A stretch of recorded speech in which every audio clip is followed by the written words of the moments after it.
Hello students, once again welcome to English Literature Classroom. Today my topic is John Brown by Bob Dylan. Let me remind you the name of the book. It's Reverie, a collection of ISC poems. Before starting, let me tell you something about the poet Bob Dylan. Bob Dylan is a world famous American songwriter, singer, artist and writer. A number of his songs voice social unrest and popular sentiments on important social and cultural issues. Now, let me start the poem. I'm giving you the summary of this poem. Okay, John Brown went off to war to fight on a foreign show. His mama was proud of him. Okay, sure was proud of him. Now, this poem begins with a man named John Brown went off to war in a foreign country. His mother is very much proud to have a son like him. Seeing her son in the uniform, the mother's face is elated with joy.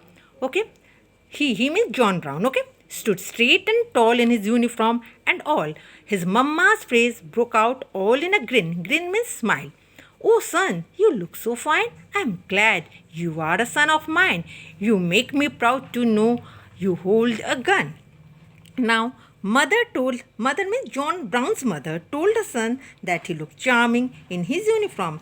Her advice to him was that he should obey his captain and win lots of medals. She said that they would display the medals on the wall when he returned home victorious. Okay, now mother's advice to the son. Okay, what is the advice?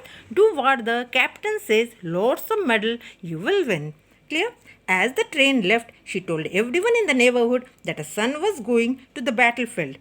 John's mother received an occasional letter from her son, which always made her feel happy and proud. She showed this letters to all the persons in her neighborhood. She would boast of her son's glory in the uniform. She believed in heroic concept of war. Okay. Now, then the letter ceased to come. Cease means stop to come. For a long time, they did not come. They ceased to come for about 10 months or more. Then a letter finally came saying, go down and meet the train. Your son's coming home from the war. Okay. Then she received no letter from her son over 10 months. Then suddenly she received a letter saying that she should go to the station to receive a son who was coming home from the battlefield. She wasted no time and went to the station. She looked everywhere around, but she could not spot her son anywhere. When all the people had gone, her eyes fell upon her son. She could hardly believe what she saw. Clear? She was shocked to see that her son's face was greatly damaged. He had lost one of his hands. He spoke very slowly that his mother could not recognize his voice. She could not even recognize his face. John tried his best to talk, but he could hardly move his mouth. His condition was so bad and repulsive that even his mother turned her face away. John reminded his mother the time when he went to war and how she thought it was the best thing that had happened to his life. John said that when he was on the battlefield, he wondered what he was doing there, trying to kill somebody or die doing so. He got so frightened when the enemy soldier came and stood in front of him. He has no hatred for his enemy he is fighting, but rather sees that the enemy's face looked just like his own. John could not help thinking that he was just a puppet in a show controlled by someone from afar. At that time, in the loud noise and smoke, he failed to play his part, and a cannonball, and a cannonball took his eyes away. John turned away to walk. His mother was still in a shock.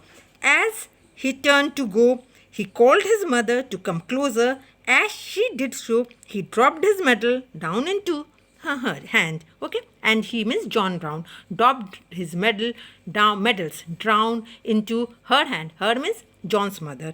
Okay, these medals are the symbol of so-called glory won in the war, but the price paid for this medal is too high. With this, I am concluding this poem. In the next video, I am going to bring something new. Until then, goodbye.